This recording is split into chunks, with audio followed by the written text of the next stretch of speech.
Hi my dear students, I hope you guys are doing well. तो अब CAT बहुत ही नजदीक है, राइट? अब countdown has almost begun, so it's high time we put our energy, heart and soul into our preparation and give our 100%। तो आपको अगस्त से लेकर नवंबर तक अपने टाइम को कैसे यूटिलाइज करना है so that you can get a great score in BARC। That's what we are going to learn in this video. Let's get started. My name is Juhi Narula. तो देखिए, स्ट्रैटेजिकली हम इन 4 महीनों को यूटिलाइज करेंगे विथ क्लियर गोल्स, राइट? तो देखिए, इस time जब हमारे पास टाइम की थोड़ी सी लिमिटेशन रहती है, तो what gives us success is how do we prepare, right? Efforts in the right direction. तो हमें 2 चीजों पे काम करना है, एक कॉन्सेप्चुअल क्लैरिटी पे और दूसरा टेस्ट टेकिंग स्ट्रैटेजीज पे।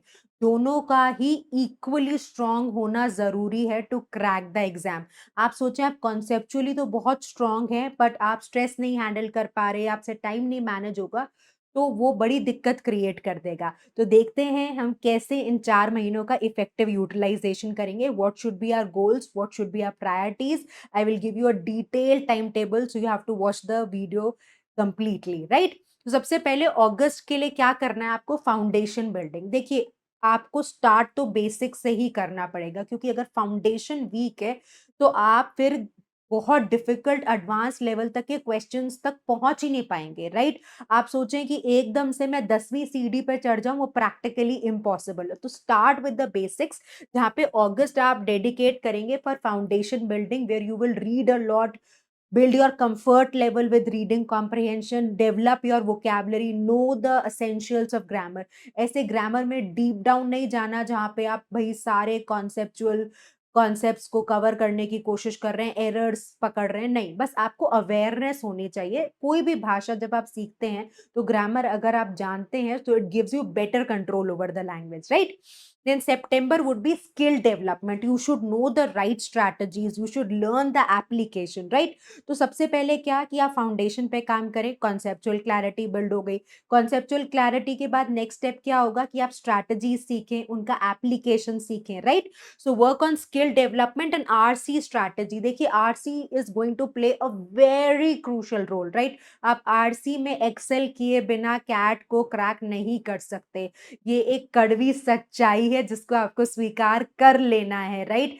तो अगर आपको कंफर्ट लेवल नहीं है रीडिंग कॉम्प्रिहेंशन में, तो आप बहुत अग्रेसिव रीडिंग करके बिल्ड करिए। क्या रोड मैप है वो मैं आपको बताऊंगी, but you can not leave reading comprehension. This is the fact and you have to agree to this. Now October will be full length practice plus sectional mocks, और जो नवंबर का टाइम रहता है वो फाइनल रिफाइनमेंट का रहता है। तो आप ये मत सोचिएगा कि मैं नवंबर में जाके मॉक स्टार्ट कर दूं, नहीं। आपको रिफाइन करनी है, आपको अपनी स्ट्रैटेजीज को फाइन ट्यून करना है, and you have to align yourself with the actual CAT exam. जो आपको मॉक की बिगनिंग है वो अक्टूबर में कर देनी है, right? So this is what the goal will be. अब इसको कैसे अचीव करते हैं, लेट्स एक्सप्लोर। तो सबसे पहले अगस्त में देखिए, build reading habit and read from diverse sources. मैं आपको बार बार कह रही हूँ कि एक जॉनरा कोई रिस्ट्रिक्टेड नहीं है, सर्टन नहीं है कि इसी से कैट के RCs बन के आएंगे। तो जितनी आप वेरिड रीडिंग करेंगे उतना आपका कंफर्ट लेवल एस्टैब्लिश होगा। अक्सर एक बच्चों का डाउट आता है कि मैम, जब हम रीडिंग कॉम्प्रिहेंशन करते हैं, एक पैसेज में तो हमारी बहुत बड़ी एक्यूरेसी होती है, एक पैसेज में हमारी एक्यूरेसी बिल्कुल खराब हो जाती है। तो एक बार जब आप क्लोजली ऑब्जर्व करेंगे तो आप ये रियलाइज करेंगे कि जिन पैसेजेस में आपकी एक्यूरेसी अच्छी थी, उन टॉपिक्स में आपका कंफर्ट लेवल था, और जिन पैसेजेस में आपकी एक्यूरेसी नीचे गिर रही है, वहां पर वो पैसेजेस के टॉपिक से ही आपका अलाइनमेंट नहीं बैठ रहा, राइट? इसलिए बार बार हम एडवाइस करते हैं कि वेरिड रीडिंग करिए, विस्तृत, right? You read from various topics, various genres, so that you are able to handle any type of content you get in the actual exam, right? Then strengthen grammar and vocabulary, understand types of VA and RC questions. तो आपको strategy समझनी है, आपको समझना है कि question की expectation क्या है, गेम क्या है, राइट? तो आपको, कई बार बच्चे क्या करते हैं, बहुत सारी एंडलेस प्रैक्टिस करते हैं without putting a conscious effort. Now here the term conscious plays a critical role. You have to understand the fabric of the exam, you have to understand the expectation, and once you give adequate time to understand this, maybe then with a fewer set of questions you will be able to get better results, right?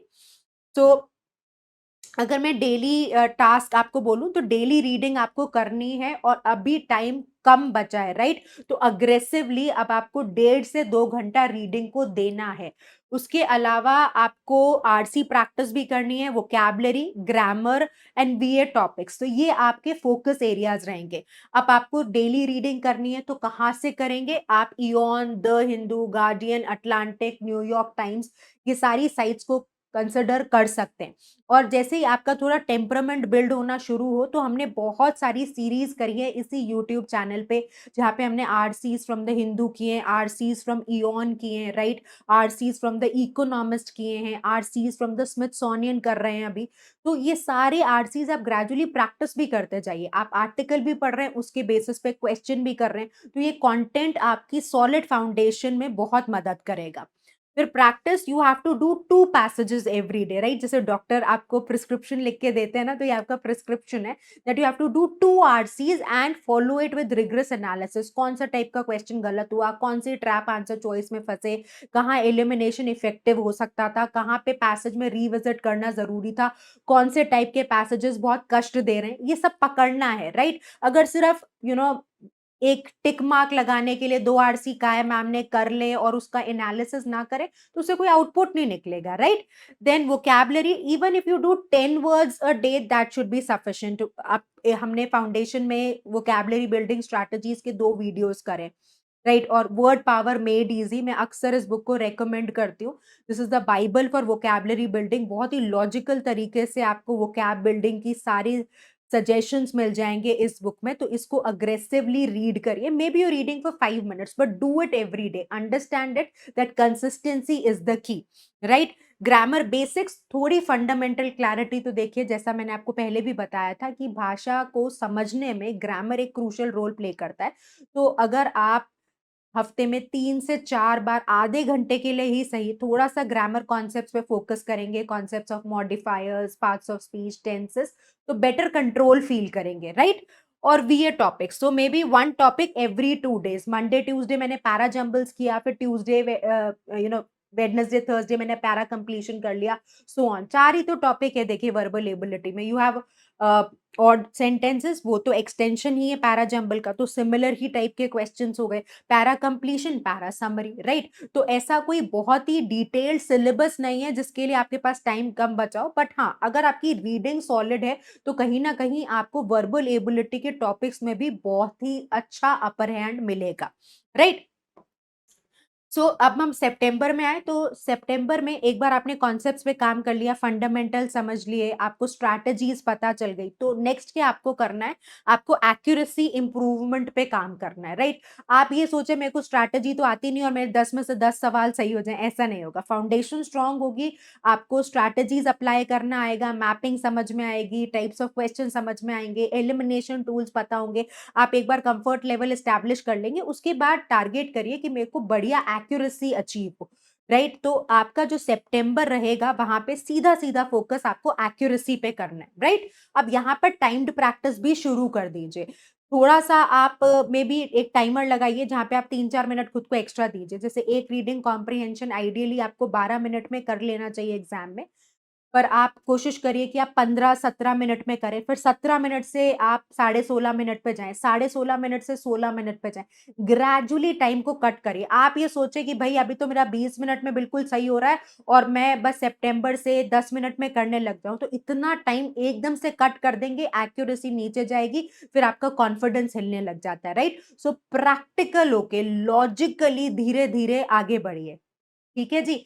So identify करिए what are your strengths in RC themes, right? क्योंकि जब आपको actually paper मिलेगा तो आप चारों RCs नहीं करने, राइट? हमारे पास 2 ही तो पॉसिबिलिटीज है कि अगर हम ये भी सोचें कि हम 16 सवाल करके आने हैं, तो हमारे पास 2 केसेस हैं, या तो हम 2 reading comprehension with 8 verbal ability question कर लें, या we do 3 reading comprehension and 4 VA question. मोटा मोटा यही तो 2 पॉसिबिलिटीज इमर्ज करके आती हैं, राइट? तो इस केस में अगर हम देखें कि हमारे पास टोटल 40 मिनट्स हैं and we have to do 16 questions, तो अगर आप वर्बल एबिलिटी के क्वेश्चन को 2 मिनट भी देते हो, राइट, तो यानी कि आपने लगभग लगभग 16 मिनट वर्बल एबिलिटी के क्वेश्चन को दिया, तो बचा कितना? 24 मिनट बचा रीडिंग कॉम्प्रिहेंशन के लिए। तो आप 12 मिनट पर आरसी दे सकते हो, राइट? और 12 मिनट की जगह मेरी सलाह ये रहेगी कि आप 10 मिनट पर आरसी का एक मेंटल फ्रेमवर्क सेट करके चलिए, और जो बाकी आपको 4 मिनट बचते हैं उसमें आप इनिशियली चारों आरसीज को स्कैन कर सकते हैं और आइडेंटिफाई कर सकते हैं कि कौन से पैसेज का क्या जॉनर है, आपका कंफर्ट लेवल क्या है, अपनी personal order of difficulty identify कर सकते हो, राइट। अब मुझे रियलाइज होता है कि मेरे को डिफिकल्ट पैसेज आप कितना भी करवा लो, मेरे को क्वेश्चंस आसान चाहिए, तो आप क्वेश्चन जब स्कैन कर लोगे तो आपको पता चल जाएगा कि would you want to go for difficult questions, would you want to go for easy questions, what sort of passage would give you more confidence, right? You can handle more comfortably. तो ये आप initially 3 से 4 minute अगर scan कर लेंगे RCs तो आपको बहुत एडवांटेज मिल जाएगा in the question selection, right. तो ये सब सीखना है आपको। ये कैसे सीखेंगे? जब हम मॉक्स देंगे, जब आरसी कर रहे हैं, डीपीपी कर रहे हैं, उसका इवैल्यूएशन कर रहे हैं, अपने पर्सनल ऑर्डर ऑफ डिफिकल्टी को कॉन्शियसली आइडेंटिफाई करने की कोशिश कर रहे हैं। So you have to make it conscious effort, ऐसे रैंडम डायरेक्शनलेस प्रिपरेशन मत करिए।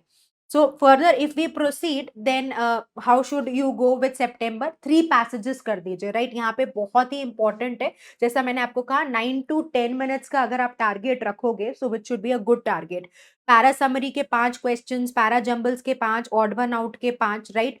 और इस केस में पैरा कंप्लीशन आप ऑड वन आउट और पैरा जंबल्स, एक दिन पैरा जंबल्स कर दीजिए, एक दिन पैरा कंप्लीशन कर लीजिए, या पैरा जंबल्स रोज कर लीजिए ऑड वन आउट के बजाय, एक दिन ऑड वन आउट कर लिया, एक दिन पैरा कंप्लीशन कर लिया। तो इस तरीके से आप अपने हिसाब से ऐसा प्लान बनाइए कि आप हर हफ्ते हर टॉपिक को टच कर रहे हैं। ऐसा नहीं करिए कि एक हफ्ता सिर्फ पैरा जंबल्स करे जा रहे हैं और फिर पैरा समरी बिल्कुल छोड़ दिया। तो आपको वीक में इंश्योर करना है कि आप सारे टॉपिक्स को कंसिडर कर रहे हैं, राइट। कोई भी टॉपिक मिस नहीं हो रहा। और सेक्शनल टेस्ट देना आप शुरू कर दीजिए, ठीक है। सेक्शनल टेस्ट आपको एक्चुअली मॉक्स के लिए प्रिपेयर कर देते हैं। तो पहले आपने क्या किया? फाउंडेशन बिल्ड करी, डीपीपी के क्वेश्चंस निकाले। उसके बाद नेक्स्ट स्टेप क्या है? सेक्शनल टेस्ट पे आना। सेक्शनल टेस्ट में आपका जब कंफर्ट लेवल एस्टैब्लिश हो जाएगा, कॉन्फिडेंस आ जाएगा, मोमेंटम बन जाएगा, उसके बाद आप मेन मॉक्स पे जाइए, right. So then again if you are giving sectionals, analyze the mistakes, very very important, right. और जो भी स्ट्रैटेजीज आपको सिखाई गई हैं of verbal ability, reading comprehension, एक डेलिबरेट अटेम्प्ट करिए, एफर्ट करिए कि जितनी हो सके आप वो स्ट्रैटेजीज अप्लाई करें, ठीक है जी। चलिए, so what are we going to do in October? अब यहाँ पे प्रेशर हैंडल करना सीखना है, क्योंकि कैट में प्रेशर तो होगा ही होगा, राइट। आप सोचिए, आप एक पहले एक आरसी में उलझ गए और वहां पर आपको एकदम से कॉन्फिडेंस लूज हो गया, तो आप क्या करोगे? उस जो कॉन्फिडेंस लूज हुआ उसका इंपैक्ट पूरे पेपर पे तो आप दे नहीं सकते, राइट। इतना तो आपको समझदारी रखनी पड़ेगी। तो what do? You learn how to handle pressure. तो जब आप कोई भी टेस्ट देते हैं, एक्चुअल टेबल चेयर पे उसी तरीके का इन्वायरमेंट क्रिएट करते हुए दीजिए, राइट। अब कई बार ऐसा होता है कि आपको 5वीं फ्लोर पे सेंटर है। ऐसा हुआ है, जब हम जाते हैं टेस्ट सेंटर्स पे और हम भी देते हैं एग्जाम, तो हम ये रियलाइज करते हैं कि अब 5वीं फ्लोर पे आपको बैठना है। अब नई लिफ्ट काम कर रही, तो आप चढ़ के जाओगे 5वीं फ्लोर, तो आप थक गए होगे। और कई बार इतना ज्यादा ट्रैफिक होता है, आपसे कार नहीं पार्क हो रही, राइट, आपको सेंटर नहीं मिल रहा, तो वो सारे मेंटल प्रेशर्स के साथ आप एग्जाम पे पहुंच रहे हैं, राइट। तो इसका भी ध्यान रखना है, आपको अकोमोडेट करना है, आपको एक हैबिट बिल्ड करनी है कि अगर कोई एडवर्स सिचुएशन में भी मैं पेपर में अपीयर करूं तो मैं बढ़िया स्कोर ला सकूं। तो pressure handling is a very crucial part of preparation, जिसको आप बहुत हल्के में ले लेते हैं या अननोटिस्ड ही चला जाता है। तो ऐसा मत करिए, राइट। जितना पॉसिबल हो सके एक स्ट्रिंजेंट एनवायरनमेंट क्रिएट करिए और उसी में प्रैक्टिस करिए, उसी में खुद को प्रिपेयर करिए, right. So work on weak areas from analytics, जितना सॉलिड एनालिसिस होगा। एक एरर लॉग बना लीजिए। मेरा क्वेश्चन नंबर 1 था आरसी का, मैंने बी आंसर मार्क किया, करेक्ट आंसर सी है। मेरी रीजनिंग क्या थी बी को लेकर, लिख लीजिए इसको, राइट। मैंने करेक्ट एक्सप्लेनेशन देखा, वो क्या था, और फिर फ्लॉ कहाँ पे आया, and what should be the next course of action. ये एक एक्सेल शीट आप बनाइए। हर टेस्ट के बाद, हर डीपीपी के बाद जितना सॉलिड एनालिसिस होगा उतनी गलतियां पकड़ में आएंगी। अभी तो एक कॉमन प्रॉब्लम है ना, आरसी सॉल्व नहीं होता, पैराजंबल सॉल्व नहीं होता, ये तो बहुत जनरल समस्या है। कौन सा आरसी सॉल्व नहीं होता, कौन से टाइप के क्वेश्चन में दिक्कत आती है? जितना डिटेल में जाएंगे उतना आप इंप्रूव कर पाएंगे, right. So this is something which is suggested to do. Then of course full length दीजिए 2 पर वीक, टाइमिंग पे काम करिए। सेक्शनल्स पीडब्ल्यू के मॉक्स दीजिए, again 2 to 3। per week. Error log review after every test. It is mandatory, it is compulsory, it is essential. Right आप 10 मॉक्स दीजिए और उनका एनालिसिस करिए बजाय 50 देने के without analysis. Right then daily RC 2 to 3 passages very important और rigorous reading करिए. 30 मिनट्स, 45 मिनट्स, 1 आवर, 1.5 आवर, जितना टाइम आपको मिल रहा है आपको रीडिंग नहीं छोड़नी. और रीड कैसे करना है? आर्टिकल पढ़ा, उसकी समरी बनाई, उसमें सोचा कि चार कौन से क्वेश्चंस क्रिएट हो सकते हैं, ऑथर का पीओवी समझने की कोशिश की, टोन आइडेंटिफाई करने की कोशिश करी, मेन ऑब्जेक्टिव राइटिंग का समझने की कोशिश करी. ये सब करना है, सिर्फ ऐसे नहीं ब्लेटेंटली रीड करा और साइड में रख दिया. Right so this is something that you need to do. Be very very intelligent और revise VA concepts alternate days करते रहिए. राइट जिससे क्या होगा कि आपको कॉन्फिडेंस रहेगा. फिर जब क्वेश्चन सिलेक्शन होगा, आपका हर एरिया बढ़िया है तो आपको मदद ही मिलेगी. अब कोई बड़ा सरप्राइज आ जाए, लास्ट ईयर आया ही नहीं पैरा जंबल, अब आप क्या ही कर लेंगे. राइट तो आपको प्रिपेयर्ड रहना पड़ेगा भाई किसी भी एडवर्स सिचुएशन के लिए. कभी भी गेम पलट सकता है, अनप्रिडिक्टेबल है. राइट हमारे एक सर बोलते थे कि एग्जाम और मौत का कोई भरोसा नहीं होता. वो बात बिल्कुल अक्षरशः सत्य है. राइट इतने आप अब बोल ही नहीं सकते, प्रिडिक्ट ही नहीं कर सकते, अनप्रिडिक्टेबल है. राइट एनिग्मेटिक होता है ना, अनफैदमेबल, बस वही कहानी चल रही है. ठीक है चलिए. नवंबर नवंबर ऐसा है कि जब तक आपको बस मेरा सब हो गया, मेरे को मॉक्स की आदत डल गई है, प्रेशर हैंडल करना आ गया, अब बस मैं जितना हो सके खुद को डी डे के लिए प्रिपेयर कर रहा हूं, कर रही हूं. Right so maximise accuracy, attempt, selection strategy. अब यहाँ पे गेम आएगा कि कैसे वेरियस कॉम्बिनेशंस करके देखिए what is working for you. 8 वीए के सवाल, 2 आरसी वर्क कर रहे हैं, 3 आरसी, 4 वीए वर्क कर रहे हैं. क्या स्ट्रैटेजी आपके लिए काम कर रही है? मॉक्सी तो एक्चुअल वो जगह है जहां पे आप एक्सपेरिमेंट करके देख सकते हैं. राइट और कोशिश करिए कि स्कोर्स अब यहां पर कंसिस्टेंट रहे. ऐसा ना हो कि एक दिन स्कोर बढ़ रहा है, अगले दिन गिर गया, फिर बढ़ रहा है, फिर गिर गया. ऐसा नहीं होना चाहिए. And you have to be mentally very solid. Right आपको जितना स्ट्रांग आप मेंटली रहेंगे उतना एग्जाम में अच्छा करके आएंगे. और बार बार वो कैसे होगा? जितने मॉक्स देंगे. राइट जितना एग्जाम लाइक एनवायरनमेंट क्रिएट करेंगे, जितना रैशनल रहेंगे. कई बार ऐसा होता है ना कि जैसे ही हम एक एडवर्स सिचुएशन में आए, हम अपनी रैशनैलिटी को लूज कर जाते हैं. वो नहीं होना चाहिए. So again मॉक्स 3 full, 3 sectionals per week. Stick to CAT pattern only. Right quick RC practice कर लीजिए, light maybe 1 RC every day. previous year papers करिए, focus on recurring patterns. error review, bar bar error review. किस trap में फंस रहे हैं उनको देखिए. एक मॉक से दूसरे मॉक पे गए, आपने एक पूरी एनालिसिस कर लिया, एक टेबल बना ली. अब मैं क्या करूंगी? मैं वो गलतियां देख के दूसरे मॉक पे जाऊंगी. बिना गलतियां देखे, बिना उन गलतियों पे काम किए मैं दूसरे मॉक पे नहीं जा रही. तो मैंने देखा कि यार अच्छा मैंने पहले टेस्ट में 10 सवाल सही किए थे, अब मेरे को ये 16 तक लेके जाना है. अब मैंने इतने सारे सवाल गलत किए, मैं उनमें से एक से भी सीख गई तो 10 से 11 पे चली जाऊंगी. फिर नेक्स्ट गलतियां करी, नई सेट ऑफ गलतियां करी, उनमें से एक से भी सीख गई तो 11 से 12 पे चली जाऊंगी. राइट 12 से 13 पे. तो ऐसे ग्रेजुअली धीरे धीरे प्रोग्रेस शो करिए. आप सोचिए कि भाई मेरे तो पहले में 8 सही हुए, अब मेरे दूसरे में तो 16 ही सही हो जाएंगे. कोई शक्तिमान नहीं है आप. राइट तो ध्यान रखिए, कंसिस्टेंसी के साथ एफर्ट्स करिए. And mindfulness and stamina, stamina build करना बहुत इंपॉर्टेंट है. नहीं बैठा जाता एग्जाम में बहुत देर अगर आप प्रिपेयर्ड नहीं हो तो. ये बात आप मान के चलो, फटीग आ जाती है आखिरी सेक्शन तक पहुंचते पहुंचते. फिर होता है कि बस निकलो यहाँ से. राइट गिव अप ही कर देता है बंदा कि मेरे से नहीं हो रहे और क्वेश्चंस. तो ये आपको इंश्योर करना है कि वो स्टेमिना बिल्ड रहे, वो enthusiasm, motivation till the end of the paper solid रहे. ठीक है जी. चलिए सो मैंने आपके लिए क्या किया है, मैंने आपके लिए मंडे टू सैटरडे एक पूरा रिजिड प्लान भी बना दिया है जो आप फॉलो कर सकते हो. तो मंडे टू सैटरडे आपका क्या रहेगा? 2 RC passages from these particular sources, read 1 article, learn 10 new words. So this is a daily task, right? Monday Wednesday Friday को para summary 5 questions per day करिए. Tuesday Thursday Saturday para jumbles plus odd one out करिए. Right यहाँ पर I would also like to add para completion. Right यहाँ पे आप लिख लीजिएगा para completion has to be done Monday Wednesday Friday. Right, और संडे को वीएआरसी का सेक्शनल टेस्ट लिया, एरर लॉग रिव्यू, और जो भी आपने स्ट्रैटेजी नोट्स बनाए उनको रिवाइज करना है। स्ट्रैटेजीज रिवाइज करते रहिए, ऐसा नहीं क्लास में सिखा दी मैम ने, क्लास में सिखा दी सर ने, बस सीख ली ना, अब हमने वो ज्ञान वहीं पे रुक गया, तेरा तुझको अर्पण क्या लागे मेरा, ऐसे नहीं। राइट, आपको मेहनत करनी है, रिवाइज करना है, कॉन्स्टेंटली रिमाइंड करना है खुद को कि अच्छा ये प्रोसेस ऑफ एलिमिनेशन के ट्रैप्स हैं, ये स्ट्रैटेजी रहेगी पैरा जंबल्स को सॉल्व करने की। Keep on revising. आपको एक बार लगेगा कि कोई डिफरेंस नहीं आ रहा, बट बहुत अच्छा डिफरेंस आएगा which will work in your favour. Right, so सितंबर Monday to Saturday 3 RCs per day, timer लगा के करेंगे 9 to 10 मिनट्स, एक लॉन्ग एडिटोरियल रीडिंग करेंगे, वर्ड रिविजन करेंगे। Monday Wednesday Friday 6 para summary questions with para completion. Right, practice TITA questions में। उसके बाद Tuesday Thursday Saturday odd one out कर लीजिए, संडे फिर एक सेक्शनल टेस्ट देके review mistakes and note them.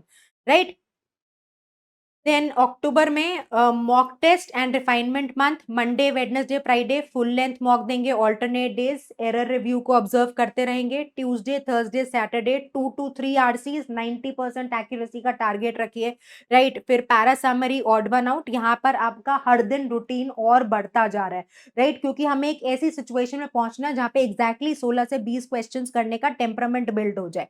फिर डेली क्विक रीडिंग फिलोसफी, क्योंकि आपको बहुत दुखी करता है। राइट, फिलोसफी और साइंस ऐसे दो एरियाज हैं जहाँ पे मैक्सिमम स्टूडेंट्स की कंप्लेन आती है। तो अगर आपको बिजनेस लगता है, इकोनॉमिक्स लगता है, फिलोसफी के साथ या कोई दो ऐसे एरियाज लगते हैं जिसमें अभी भी परेशानी कायम है, उनकी रिग्रेस रेगुलर रीडिंग करिए, वोकैबुलरी को ऑब्जर्व करते रहिए। संडे को एक प्रीवियस ईयर कोई भी एक क्वेश्चन पेपर आप लेकर सॉल्व कर सकते हैं। राइट, पीवाईक्यूज करने चाहिए। आपको कई बार ऐसा लगता है कि क्यों कर रहे हैं हम पीवाईक्यूज, नए क्वेश्चंस क्यों नहीं कर रहे, क्योंकि पीवाईक्यूज करने से आपको क्या होता है, exact difficulty level, exact expectation of the exam, इसका बहुत अच्छा आइडिया बिल्ड होता है। इनफैक्ट एक पिलर ऑफ प्रेपरेशन है पीवाईक्यूज। तो पीवाईक्यूज को हल्के में मत लीजिए। दो मैं कोशिश करेंगे हम कि आपको बहुत सारे पीवाईक्यूज हम क्लास में भी कराते रहते हैं, आपके एग्जाम से पहले भी कराएंगे, आपको आपको अच्छा एक्सपोजर देंगे। फिर भी कोशिश करिए कि हर टाइप का प्रीवियस ईयर का जो पैसेज टेस्टेड है वो एक बार आप जरूर सॉल्व करें। Then coming to November, right, ये पीक फेज है, एक्यूरेसी प्लस कंट्रोल, ये आपको ऑब्जेक्टिव रहना चाहिए। सो मंडे वेडनेसडे सैटरडे अब आप ऑल्टरनेट डे मॉक्स देना शुरू करिए। ट्यूसडे थर्सडे फ्राइडे आप 2 RCs करिए फ्रॉम टफ जॉनरेस। अब आपकी प्रिपरेशन हो गई, अब क्या किसके लिए प्रिपेयर करना है कि पेपर अगर बहुत ही डिफिकल्ट आ गया तब मैं क्या करूंगी। राइट, कि मेरे बस का नहीं आए, मेरे मतलब मैंने सोचा ही नहीं था, मेरी उम्मीदों से बहुत ज्यादा मुश्किल पेपर आ गया। उसके लिए आपको रेडी करना है अपने आप को, और नवंबर उसी के लिए टारगेटेड प्रैक्टिस करनी है। Right, 4 to 5 VA questions, right, जो आपके कंसिस्टेंटली गलत हो रहे हैं। फिर संडे को कैट 2023 या कोई भी एक प्रीवियस ईयर 2024 का पेपर दीजिए, इन डेप्थ एनालिसिस करिए। राइट, और कोशिश करिए कि जितना आप फोकस रह सकते हैं उतना रहें। और इस पूरे दौरान कोशिश करिए सोशल मीडिया से दूर रहे। मैंने ये अक्सर ट्रेंड देखा है, आपका कितना हो गया, आपका क्या स्कोर आ रहा है, कितने क्वेश्चंस डीपीपीए में हुए, तो आपका फ्रेंड आपके साथ पेपर देने नहीं जा रहा और उसकी क्या प्रोग्रेस हुई है उससे आपको कोई फर्क नहीं पड़ेगा। तो तेरा कितना हुआ, मेरा इतना हुआ, इससे दूर चले जाइए। रिगरसली कोशिश करिए कि जितना हो सके आप सिंसियरली डिलिजेंटली अपनी तैयारी करें। सोशल मीडिया डिस्ट्रैक्ट करता है, दूर रहिए। राइट, अननेसेसरीली आपका बहुत टाइम खा जाएगा, उतना टाइम आप हो सके तो मेडिटेशन में या लाइट एक्सरसाइज में इन्वेस्ट करिए। Eat healthy, sleep well. Right, ये बेसिक्स हैं जो आप बहुत हल्के में ले रहे थे कि एक इराटिक सा रूटीन चल रहा है, आपका दिमाग बढ़िया काम नहीं करेगा। राइट, ऐसे सब नहीं कहते कि भाई जल्दी सुबह उठो जल्दी सो जाओ। राइट, ऐसी जो बातें बनी हुई हैं उसके पीछे एक स्ट्रॉन्ग रैशनेल है। So even if you are a night owl, ensure that you are having good 8 hours of sleep, 6 hours of sleep at least. Right, be regular in eating healthy food, drink water, ताकि आपकी body active रहे। Right, कई बार lethargic तरीके से आप पढ़ाई करेंगे तो क्या पढ़ाई होगी, नींद आ रही है, आप आरसी सॉल्व कर रहे हैं तो फिलोसफी पढ़ लिया, पहले नींद आ रही थी फिर फिलोसफी का आरसी पढ़ रहे हैं, तो और विकट स्थिति आएगी। राइट, तो ये सारे सजेशंस आपको फॉलो करने हैं और सेल्फ बिलीफ के साथ काम करना है। मैं कर लूंगी, मैं कर सकती हूँ, मुझसे हो जाएगा, इसी तरीके के माइंडसेट से अगर आप पढ़ाई करेंगे, ग्रोथ माइंडसेट से, गलती हुई मैं सीखने के लिए गलती कर रही हूँ, गलती हो गई अरे मेरे से तो कोई सवाल सही नहीं होता, मेरा तो कुछ नहीं हो सकता, ये आपका माइंडसेट आपको रोकेगा। So don't have a fixed mindset, have a growth mindset, right? Learn to, improve every day and focus on the journey. आपके पास जो फैक्टर्स कंट्रोल में है, क्या फैक्टर कंट्रोल में है आपके पास? आप किस पे कंट्रोल कर सकते हो? आप जैसी तैयारी करोगे, वो आप कंट्रोल कर सकते हो ना। ईमानदारी से मेरे को 2 घंटा रीड करना है, ये कंट्रोल कर सकते हो आप। ये तो नहीं कंट्रोल कर सकते कि पेपर कैसा आएगा, राइट? ये तो कंट्रोल नहीं कर सकते कि 3 की जगह 4 पैरा जंबल्स आ गए या 4 आरसी की जगह 5 आ गए। ये तो इस पे हमारा बस ही नहीं है। जिस चीज़ पे हमारा कंट्रोल ही नहीं है, उस पे हम क्यों चिंता करें, राइट? जो हमारे बस में है, उसको हम बेटर करेंगे, उसको हम इम्प्रूव करेंगे और अपना 100% देंगे। बस यही माइंडसेट के साथ पढ़ाई करिए। I wish you all the success. Hope this video helped you. All the best. Vijay Bhav.